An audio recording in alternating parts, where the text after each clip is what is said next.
for DJ Raqi's Secret Files.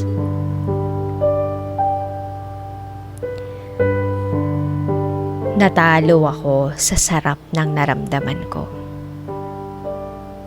Nakipag-sex ako sa katrabaho kong may asawa na.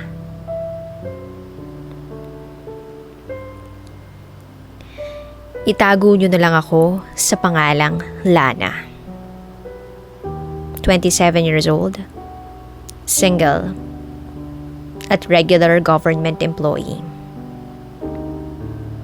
Ito ang aking secret file. Sa edad kong ito, hindi pa ako nagkaka-boyfriend. As in NBSB ako. May nanliligaw naman pero wala akong sinagot ni isa. Hanggang sa nagsawa na sila sa kakasuyo. Ewan ko ba? Siguro hindi lang talaga kasi ako open sa mga ganyan. Kasi noon, ang focus ko, yung goal ko na makapagtapos ng maaga at makapasok sa isang stable na trabaho.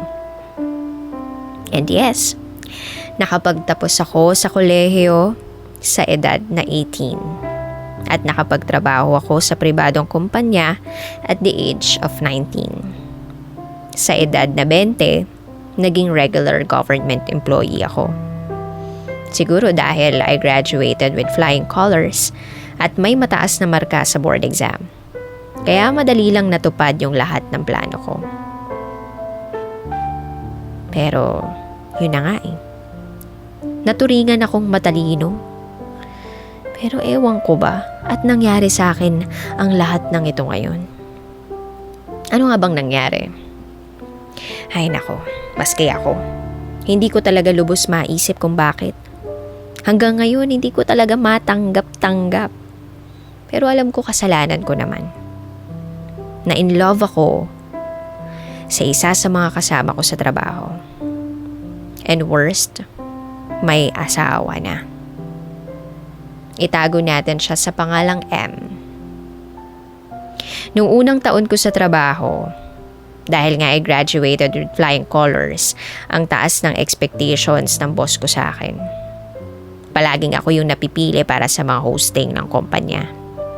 Sa unang task ko, doon ko siya unang nakita. Isa rin kasi siya sa mga ika nga sikat sa kumpanya namin dahil may skill siyang wala sa iba. At first, hindi ko siya napansin kasi nga kinabahan talaga ako sa task ko. Lumapit siya sa akin at bumulong na, okay lang yan. Sisiw lang yung task sa'yo. Ewan ko ba? Pero, para kasing kilala na ako. Siguro may narinig na siya tungkol sa akin. So ayun, I smiled at him and I mouthed, thank you. Natapos yung araw na yun na successful. Kinagabihan, nagulat ako nang may mag-send sa akin ng friend request sa FB. Siya pala yun. Hindi ko pa alam yung name niya pero dahil sa profile pic nakilala ko siya.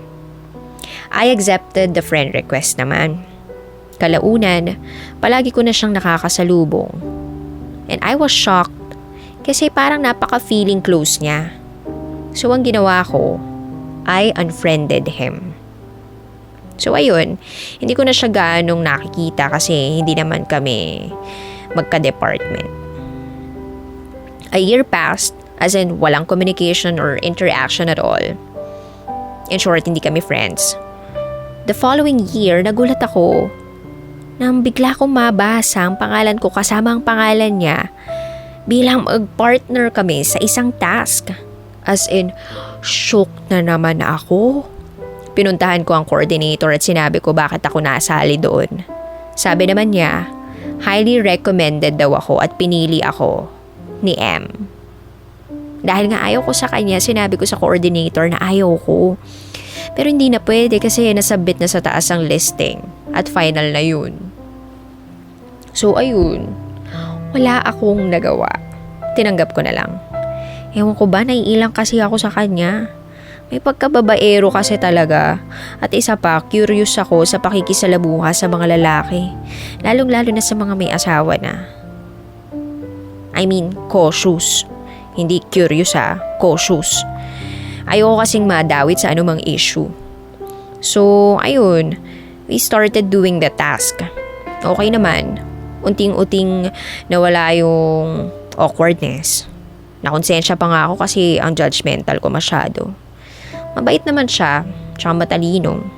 Inad niya ako uli sa FB. Inaccept ko naman.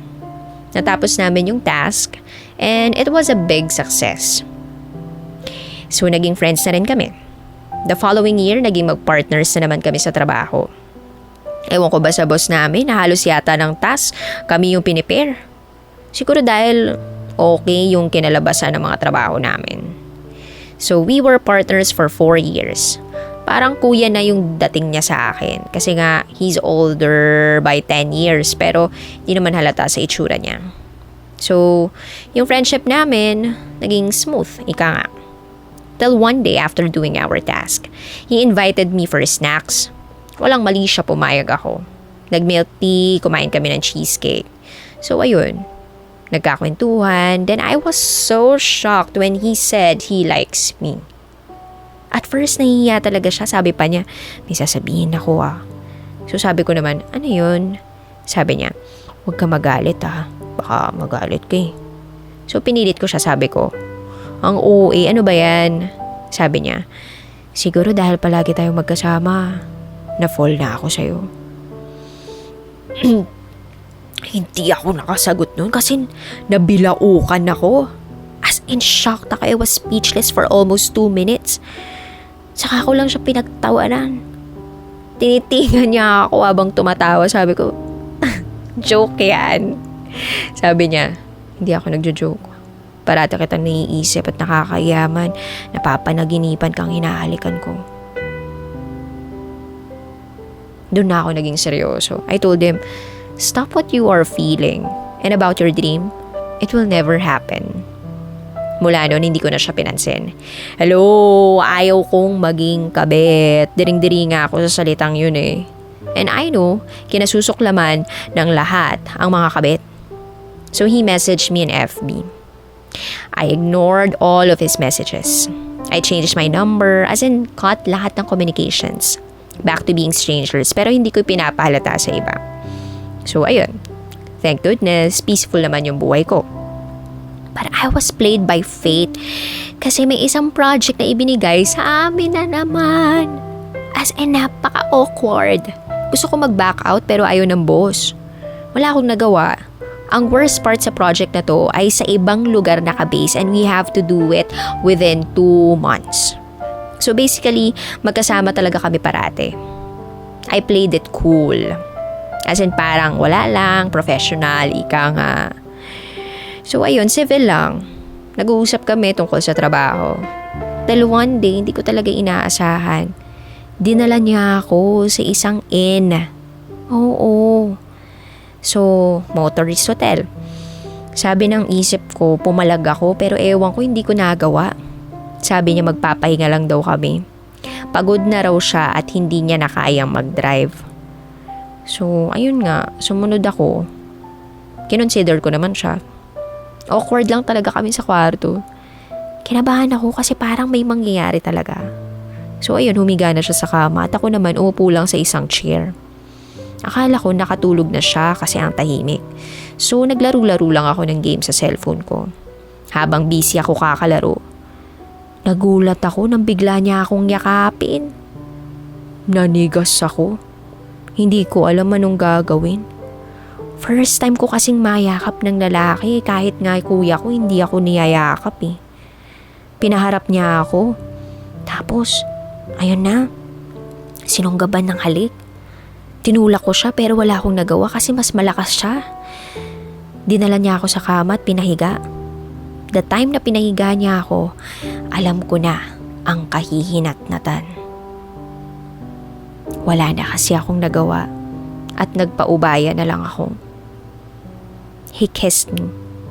Walang parte na hindi niya pinalampas. From neck to down there. First time ko lahat naranasan yun. At aaminin ko para akong nawala sa wisyo. Yes, sarap na sarap ako habang ginagawa niya lahat ng orasyon sa akin. At aaminin ko, Nadala talaga ako, as in napasigaw na nga ako. Sa sobrang sarap. Wala na talaga. Ubus na ang talino ko kasi alam ko naman na mali. Pero natalo ako sa sarap ng nararamdaman ko. Akala ko sabi-sabi lang na masarap talaga ang sex. Pero totoo pala. Kasi hindi ko na nga alam saan ibabaling ang ulo ko sa sarap. So ayun na. I surrendered myself to him. For 26 years iningatan ko yun pero wala na, kuha niya na. After nang nangyari, umiyak ako ng palihim. Syempre alam ko naman na ang tanga ko. Nasaan na ang matalinong Lana? After nang nangyari sa amin, mas naging sweet siya sa akin. As in, parang asawa yung turing niya. Napaka-caring, napaka-sweet, napaka-mapagmahal. So, ayun, sabi ko sa sarili ko, enough na ang katangahan. It was a mistake, nadala lang ako. Pero hindi ko inakala na ang pagkakamali ay naulit. Wala akong nagawa. Tinanggap ko na talaga na tanga ako. Siguro tama ang sabi nila, na once tasted, always wanted. Naulit pa yun ang naulit hanggang sa napagtanto ko sa sarili ko na nahulog na pala ako sa kanya. Noon, diring-diri ako sa mga kabit. Hindi ko inaakalang magiging isa ako sa kanila. As of now, I don't know how to get out from this mess. I am distant to him at work pero palihim kaming nagkikita. I know I'm stupid pero wala eh. I love him. Sana balang araw may tumanggap pa sa akin. Muli, ako si Lana. At ito, ang aking secret file. Always your number one FM radio station. Love Radio. Kabisyo, nakarelate ka ba sa secret file na binasa ko? Kung nakarelate ka, mag-subscribe ka na dito sa aming YouTube channel at pindutin mo na rin ang notification bell para updated ka sa mga susunod na episodes ng DJ Raqi Secret File.